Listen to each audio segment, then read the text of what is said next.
A few weeks ago, while looking over my watermelon vines, I found myself asking a fairly simple question. How can you tell which flowers are male and which ones are female? At first glance, they all nearly seemed identical. Small yellow flowers opening at different points along the vine. But after spending some time observing the plants and doing a little research of my own, the differences became much easier for me to recognize.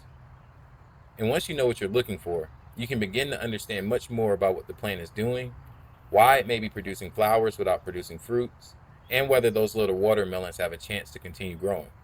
So today, I want to share what I've learned and show you the simplest way to tell male and female watermelon flowers apart. And later, I'll also be planting some wildflower seeds in the shadier part of the garden, hopefully creating another small food source for bees and other pollinators moving through the space. So let's do it.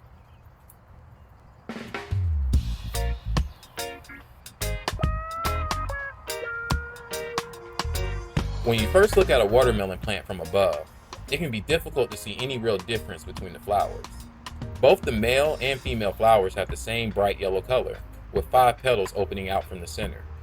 And because the leaves and the vines tend to overlap and grow across one another, the most important part of the flower can easily remain hidden underneath. So identifying them becomes much easier once we can change our angle. Instead of focusing only on the petals, we need to look at the point where each flower connects to the vine. The male flower grows from a thin green stem beneath the petals. There's no swelling nor miniature fruit, just a narrow stalk connecting to the flower and rest of the plant. These are usually the first flowers to appear on the watermelon vine, and the plant normally produces far more of them than it does the female flowers. Their purpose is to produce the pollen needed for fertilization. So if your watermelon plant is covered in flowers, but you haven't seen any fruit yet, there may not be anything wrong with it. You may simply be looking at the plant's first round of male flowers. The female flowers where the difference becomes much more noticeable.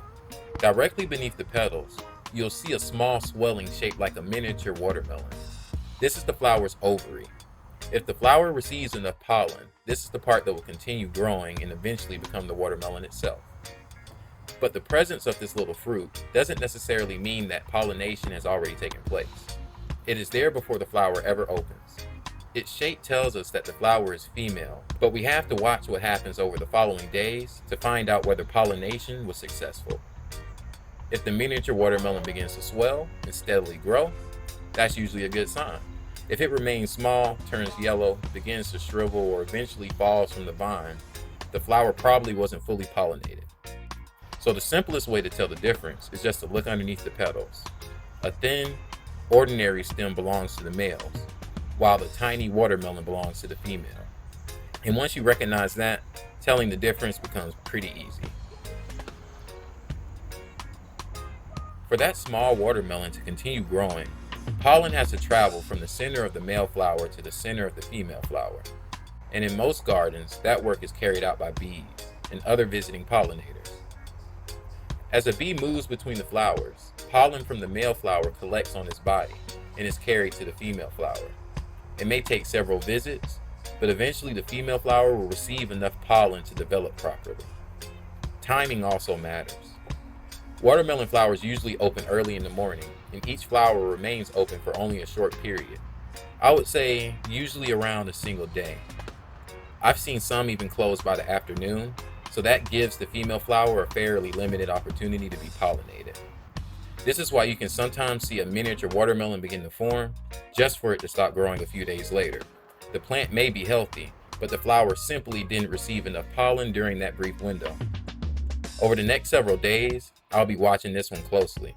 If it continues to swell and the color remains healthy, then there's a good chance that pollination was successful. If not, the vine will put its energy elsewhere and prepare for another opportunity. Since pollination plays such an important role in the garden, I also wanted to make this space a little more inviting to the insects that help make it possible.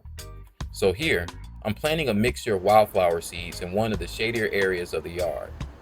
This particular spot doesn't receive the same amount of sunlight as the rest, so I chose a mixture intended to tolerate this shade. These flowers won't provide an immediate solution for the watermelon growing now. They'll need time to germinate, establish themselves, and eventually bloom. But gardening is partly about preparing for what the space will need later, not only responding to what it needs today. And once established, a wider variety of flowering plants can provide visiting bees and other beneficial insects with additional sources of nectar and pollen. That's more reason they have to remain in the garden, the more likely they are to encounter our vegetables and fruits that we'll be planting. So I'm keeping the planting fairly simple here, scattering the seeds across the prepared soil, lightly pressing them into the surface, and giving the area enough water to settle everything into place.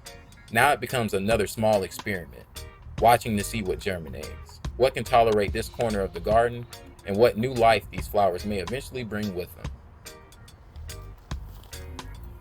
For now, I'm going to keep watching these vines and give the plant time to show me whether these flowers were successfully pollinated. What began as a simple question turned out to be fairly simple to answer. Look beneath the petals. If the flower is growing from a thin stem, it's a male. And if there's a miniature watermelon underneath it, then it's a female. Recognizing the difference makes it much easier to understand where the plant is in its growing cycle and why seeing plenty of flowers doesn't always mean that the fruit will immediately follow.